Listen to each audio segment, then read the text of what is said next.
La vie de Yannick Aleno et de toute sa famille a basculé une nuit du mois de mai. Alors qu'il était arrêté à un feu rouge en plein Paris, après avoir terminé son service du soir à son restaurant Burger et Fils situé dans le 7e arrondissement de Paris, Antoine Aleno a été violemment percuté par un chauffard ivre, récidiviste, qui venait de voler une Audi RS6. Sur son scooter, avec une passagère derrière lui qui n'a souffert que de blessures, le fils de Yannick Aleno est décédé. Il n'avait que 24 ans et un très bel avenir devant lui. Bien que l'homme qui lui a ôté la vie ait été mis en examen pour homicide et blessures aggravées involontaires et qu'il ait été placé en détention provisoire, Yannick Aleno est toujours en colère. 4 mois après le drame, le célèbre chef multi-étoilé de 53 ans, entouré de son ex-femme Isabelle et de leur fils Thomas, accorde une longue interview au Journal du Dimanche.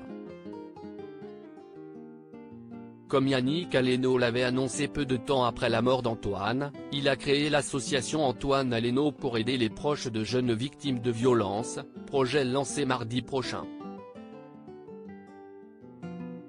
Tu vois ton môme derrière une vitre. Malgré son statut de grand chef connu dans le monde entier et sa très grande notoriété, Yannick Aleno a été confronté à la même réalité que les autres familles endeuillées. Aujourd'hui il raconte toute de cette nuit d'horreur, celle au cours de laquelle on lui a appris la mort de son fils, sans aucune humanité. La nuit du drame, nous sommes arrivés à l'hôpital L'Hôtel-Dieu, à Paris. Une pièce glauque, avec une chaise déglinguée, se souvient celui qui officie notamment au pavillon Le Doyen dans le 8e arrondissement de Paris. On nous a tendu un bout de papier, le contact d'une personne au cas où on aurait besoin de soutien psychologique. Et puis si est tout. Même pas un verre d'eau. À 3 h du matin, on est tous les trois repartis chacun de notre côté.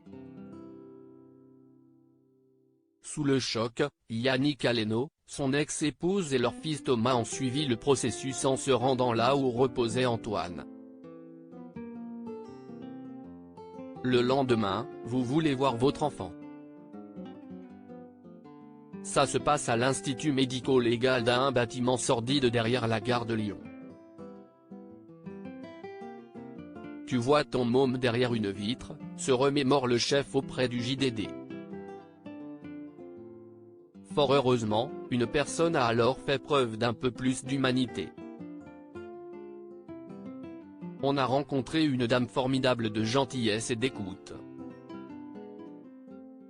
Quelqu'un d'humain et ça nous a fait du bien parce qu'à l'hôpital nous étions seuls.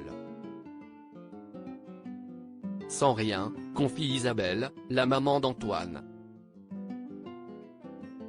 Cette dame formidable leur a alors expliqué qu'ils venaient de devenir des parents.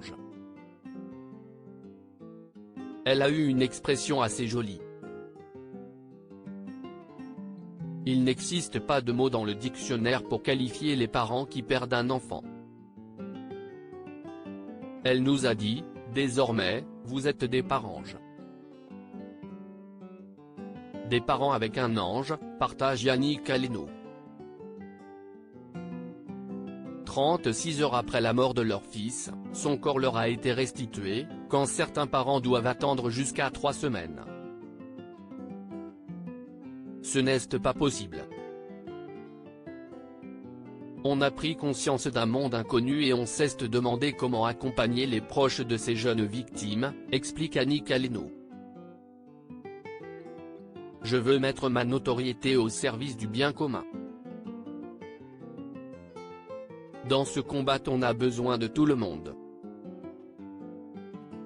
L'interview de Yannick Aleno, son ex-femme Isabelle et de leur fils Thomas est à retrouver en intégralité dans le numéro du 18 septembre 2022 du Journal du Dimanche.